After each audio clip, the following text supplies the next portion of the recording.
Hi, I'm James Dougherty, and over the next few minutes, we'll take you through a portfolio update and some examples of our key investments.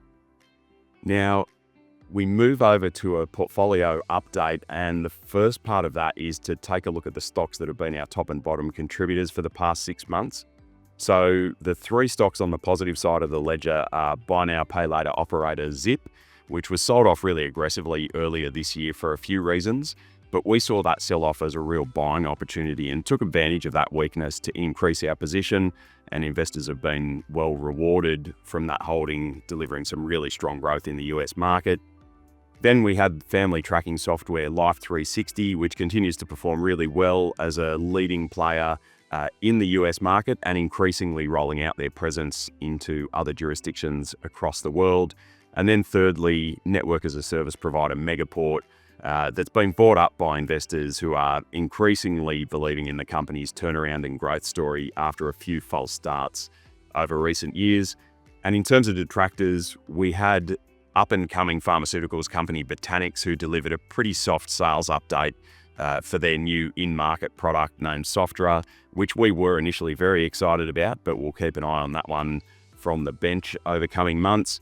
Next was cancer diagnostic business Telix, and then lastly Monash IVF. Then on to some positional changes over the past 6 months, and I won't cover off all of these in detail, but again, we're happy to talk to any of those businesses in more detail. But briefly, the 4 businesses we've got here were either new positions established or increased positions over the past 6 months. And firstly, we've got the data center operator NextDC, who we think is going to be a major beneficiary of both the ongoing demand for data, which is in part driven by the rise of artificial intelligence, but also by increasing utilization across their existing data centers. Then Megaport, who we touched on a minute ago.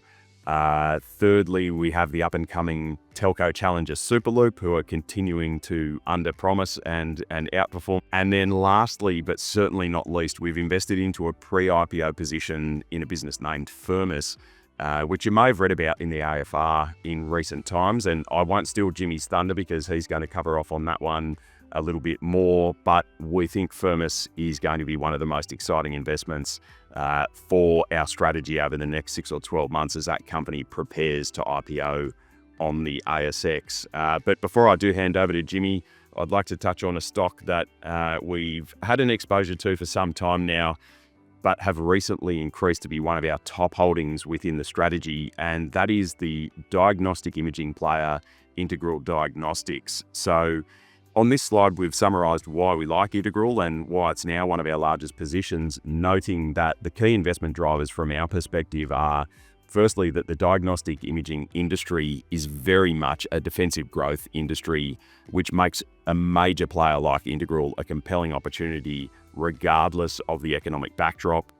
Secondly, margin expansion and operating leverage potential within the business as a result of that growth is really strong. And then thirdly, the potential for Integral to continue taking domestic market share is real and potentially near term. So firstly, when we look at the diagnostic imaging industry overall, there really is some compelling growth available, and it is partly underwritten by government funding and Medicare. You can see in the top right chart that Integral have grown their revenue by between 5% and 35% every year for the past decade. And that rate of growth admittedly has been augmented by M&A, but the underlying drivers of that growth are important too, because the factors that drive that growth are largely structural, and they include areas like Australia having an aging population, which requires more scans, Australia being underpenetrated by global standards on a scans per capita basis, and also an ongoing shift in the mix of scans required. So think about shifting to MRIs in preference to X-rays, which has a positive impact on price for Integral.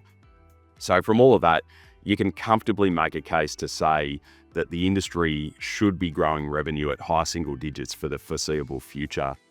Then we move on to the margin expansion story, which you would often expect to see for businesses as a result of that top line growth and a cost base that isn't fixed. And in the bottom left chart, we show Integral's cost base as a percentage of their revenue over the past decade.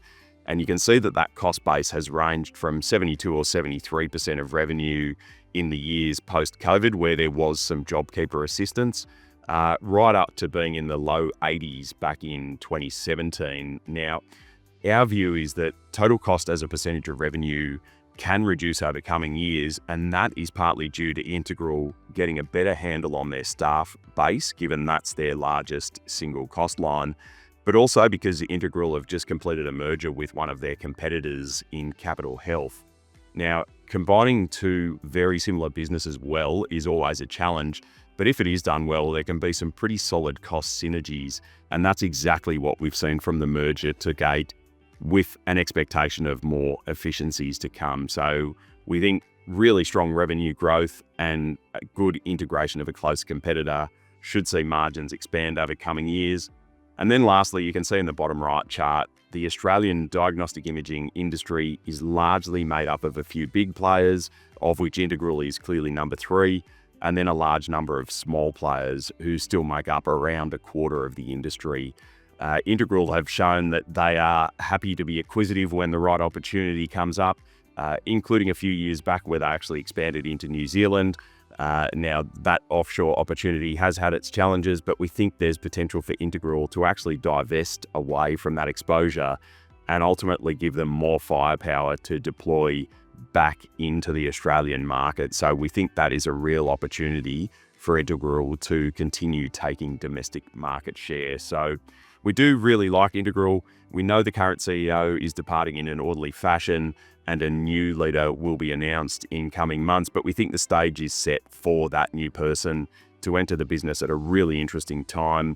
And with forward earnings showing Integral trading at a significant PE discount to market, we think Integral really is set to deliver some significant upside for investors over coming years. Liam mentioned earlier a recent investment from the strategy is our investment in Firmus. We just finalised that investment. Firmus develops AI factories and has a new 45 megawatt project located in Tasmania that has just received DA approval. You can see pictures of the site and the new project in the bottom right-hand corner of this slide. For background, AI factories are the newest addition to the computational infrastructure required for AI. Computational infrastructure is the infrastructure that is required to perform the computing and to store data. All players in computational infrastructure, so think about data centers, networking, power, cooling, they should see a very large surge in demand from AI, or specifically the emergence of AI factories. And on the bottom left-hand corner of this slide, you can see how we're representing the industry diagrammatically and the largest players in this industry. If you think about technological change before AI, the last dramatic technological change we had was the shift to cloud. So businesses moved their IT infrastructure off-premise and into data centers. This saw the emergence of the data center industry as a multi-billion-dollar industry and the dominant player in computational infrastructure. The chart on the right, the top right here, shows that the AI factory industry, which is in the green columns there, is now expected to grow at about 33% annually, and it will actually, by the end of the decade, become larger than the data center industry. So it's exciting growth. It's an exciting space to be in. We believe Firmus will be a successful player in this industry. They have proven operational experience. They have an existing AI factory in Singapore, and they have the strong relationships, especially with NVIDIA, that are required so to ensure that they have chip supply to be able to produce that computational output. So we hope to report back further on the development of Firmus, but it is now firmly a position in the portfolio.